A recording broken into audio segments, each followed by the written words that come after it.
नमस्कार मित्रमैत्रिणींनो, आपलं पुन्हा एकदा स्वागत आहे आपल्या चॅनलमध्ये. महाराष्ट्राचं खरं वैभव म्हणजे सह्याद्रीच्या पर्वतरांगामध्ये वसलेले किल्ले. या किल्ल्यांनी हिंदवी स्वराज्य स्थापन करण्यात महत्त्वाची भूमिका बजावली. हे दुर्गम व सागरी किल्लेच शिवरायांची खरी सेना होती.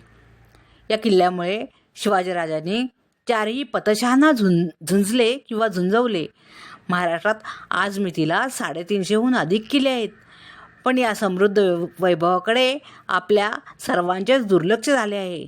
इतिहासात एवढी महत्त्वाची भूमिका बजावणाऱ्या या किल्ल्यांवर आज फक्त पुरातत्व विभागाच्या एका निळ्या पाटीशिवाय काही नाहीच. अनेक किल्ले ढासळत चालले आहेत. अशीच परिस्थिती राहिली तर काही वर्षानंतर तेथे या किल्ल्यांचे अस्तित्वही राहणार नाही. पुढच्या पिढीला फक्त किल्ल्यांच्या फोटोवर समाधान मानावे लागेल. काही मोजके किल्ले सोडले तर कित्येक किल्ले लोकांना माहीतसुद्धा नाहीत. हे आज आपलं सर्वात मोठं दुर्दैव आहे. आज या किल्ल्याबाबत आपण माहिती गोळा करायची म्हटलं तर आपल्याला फक्त पुरातत्व विभागाचे किंवा इतिहास उलगडून पाहता येतो. तर यासाठी काय करावं लागेल तर आपण हे सर्व वैभव जतन केलं पाहिजे किंवा त्याची माहिती किंवा त्याची डागडुजी करण्याचं काम हे आपल्या सर्वांवरच येतं. तर या सर्वांवर येतं म्हणजे तरी काय, तर आपण हे सांगू शकतो किंवा आपण हे पुढं होऊन करू शकतो. पण या गोष्टीला प्रोत्साहन मिळण्याची खऱ्या अर्थानं गरज आहे.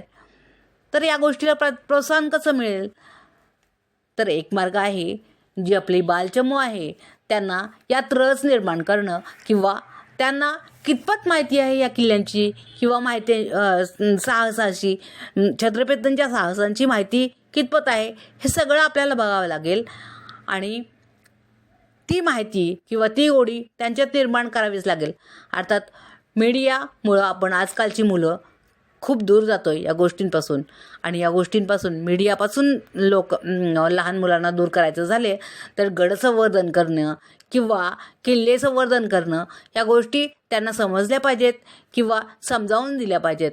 आणि कोण होते राजे, छत्रपतींनी आपल्या हिंदुत्वाविषयी काय केलं किंवा हिंदुत्वाचा जागर कसा केला, ह्या सगळ्या गोष्टी जर त्यांना समजल्या तर आपोआपच त्यांच्यात गोडी वाढत जाईल. आणि हे काम करण्याचं काम आपण केलं पाहिजे असं मला वाटतं. आणि जर आपण आजचा उत्साह किंवा हा उत्साह बालचमूंच्यात वाढवला तर अर्थातच येणारी पिढी ही सुद्धा संवर्धन करणारी ठरेल आणि इतिहास परिपक्वपणे माहीत असलेली ठरेल.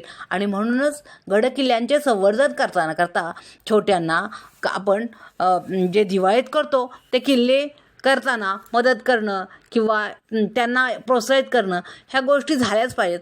ह्या गोष्टी आपण केल्याच पाहिजेत. आणि प्रत्येकानं आपापल्या लहान बाळांना मदत करणं किंवा गडकिल्ल्यांची माहिती देणं किंवा एखादा किल्ल्याला भेट देऊन आणणं आणि त्याचे बारकावे, त्याचे बुरुज किंवा त्याची तळी किंवा वध झाला ती तिथी, तारीख, बांधकाम याविषयी सगळ्याविषयी माहिती आपल्या बालांना किंवा आपल्या बालचमूला दिली तर एक छान एक आदर्श हिंदुत्ववादी संस्कृती जे हिंदुत्व जपेल अशी निर्माण होईल अशी मला आशा वाटते. म्हणून आपण आज हा किल्ला बघतोय जो आमच्या अर्णवनं केलेला आहे आणि अतिशय देखणा त्यानं केलेला आहे. त्याच्या बुद्धीला पटेल किंवा त्याच्या मैत्रिणींना घेऊन त्यानं हा किल्ला केला आहे. पण त्याची कुवत बघता त्यानं खूप छानपैकी माहिती जमवण्याचाही प्रयत्न केला आहे. तर आपण आता बघूया त्यानं काय काय माहिती जमवली आहे. नमस्कार, माझं नाव आहे अर्णव अमरसिंह पाटील. आज मी किल्ला प्रतापगड याबद्दल माहिती सांगणार आहे. प्रतापगड हा किल्ला छत्रपती शिवाजी महाराजांनी बांधलेला आहे. किल्ला महाबळेश्वर हिम प्रसिद्ध आहे. तिथून 24 किलोमीटर अंतरावर हा किल्ला आहे. हा किल्ला उंच समुद्र सपाटीपासून उंच आहे. छत्रपती शिवरायांनी मोरोपंत पेशव्यां म्हणून त्यांच्याकडून साल 1650 या साली किल्ल्याचे बांधकाम चालू केले आहे. या किल्ल्याच्या पायथ्याशी शिवाजी महाराजांनी अफजल खानाचा वध केला.